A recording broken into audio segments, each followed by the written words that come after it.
The Bank of Canada held rates for the fifth time in a row. Toronto borrowers renewing in 2027 are facing a new risk, and the GTA condo market is still correcting, even as sales tick up.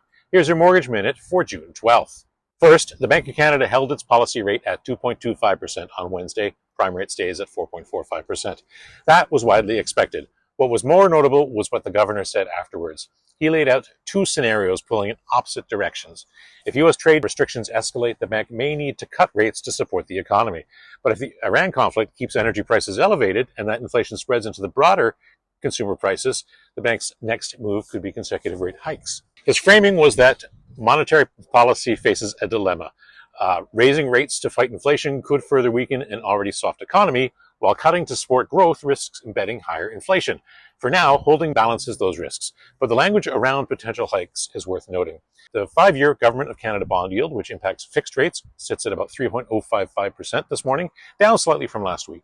On variable rates, there will be 4 more decisions in 2026. Second, the Bank of Canada's Financial Stability Report flagged a specific pressure point for Toronto borrowers. As home prices have fallen, equity buffers have shrunk. The bank estimates that at current prices, about 9% of Toronto area borrowers renewing in 2027 will be unable to refinance if they need to, for example, to consolidate debt or to restructure their payments to manage a higher renewal rate. Nationally, the figure is about 4%. If prices fall another 10%, the Toronto share raises to 12%.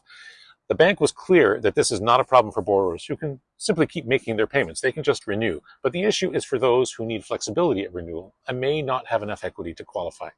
Toronto area borrowers who took out mortgages in 2022 and 2023 are specifically identified as the most stressed group. Those pandemic area 5-year fixed mortgages represent about 12% of all outstanding mortgages in Canada and are expected to see payments rise about 15% at renewal on average.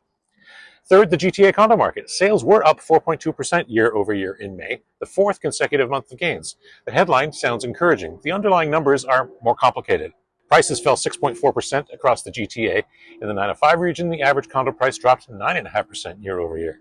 There are currently more than 8,700 active condos listed in the GTA, more than 3 times the number of completed sales in May. Average days on the market ran to 34 in the 416 and 41 in the 905. Lenders are watching condo values closely. Falling prices reduces the equity in the property, which affects both what buyers can borrow and what existing owners can access if they need to refinance. So in summary, variable rate holders, prime is stable at 4.45%. The renewal picture for some Toronto homeowners is more complex than it was a year ago, and the condo market correction is continuing even as transaction volumes improve.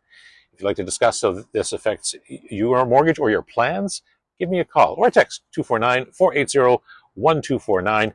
Hope you have an excellent weekend. And it looks like, if you can see it, Cirque du Soleil has started setting up. So they're right over there. They'll be coming soon.